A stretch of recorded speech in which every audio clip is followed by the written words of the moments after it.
বাজারে কমেছে কাঁচামরিচের দাম, পেঁয়াজের কেজি ৭০ টাকা।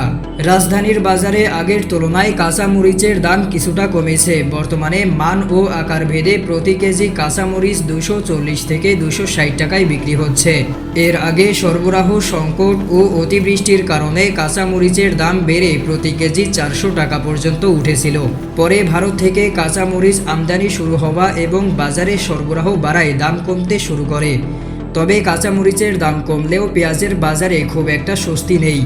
আকার ও মানভেদে প্রতি কেজি পেঁয়াজ ৫০ থেকে ৭০ টাকা পর্যন্ত দরে বিক্রি হচ্ছে।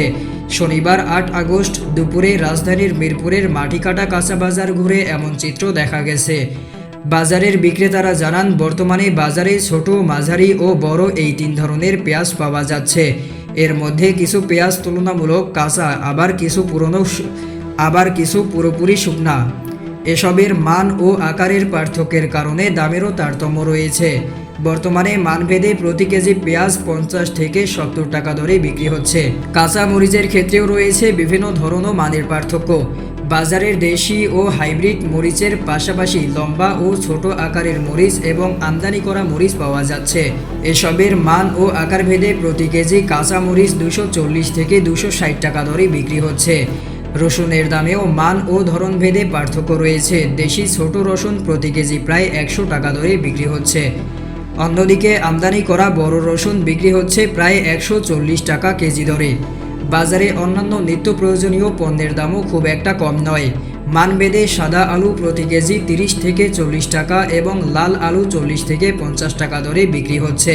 বিভিন্ন সবজির মধ্যে বেগুন ১২০ থেকে ১৬০ টাকা, করলা ও কাঁকরোল ১০০ থেকে ১২০ টাকা, ধুন্দল, চিচিঙ্গা ও পটল প্রায় ৮০ টাকা এবং ঢেঁড়স প্রায় ৬০ টাকা কেজি দরে বিক্রি হচ্ছে। সবজির বাড়তি দামের বিষয়ে মাটিকাটা কাঁচা বাজারের বিক্রেতা রফিকুল ইসলাম বলেন, কয়েকদিন ধরে বৃষ্টি বেশি হওয়ায় বাজারে সবজির সরবরাহ কম। আড়তে আগের মতো সবজি আসছে না, তাই দামও কিছুটা বেড়েছে। আরেক বিক্রেতা সেলিম মিয়া বলেন, বৃষ্টির কারণে অনেক সবজি ক্ষেত নষ্ট হচ্ছে। পাশাপাশি বাজারে সবজি কম আসায় আমাদেরও বেশি দামে কিনতে হচ্ছে, সে কারণে খুচরা বাজারে দাম বাড়তি। একই কথা জানিয়ে আরেক বিক্রেতা জাহাঙ্গীর আলম বলেন, বৃষ্টির কারণে সবজি তুলতে ও বাজারে আনতে সমস্যা হচ্ছে। সরবরাহ কম থাকায় প্রায় সব ধরনের সবজির দামই এখন একটু বেশি। বৃষ্টি কমলে বাজারে সবজি বেশি আসবে, তখন দামও কমতে পারে।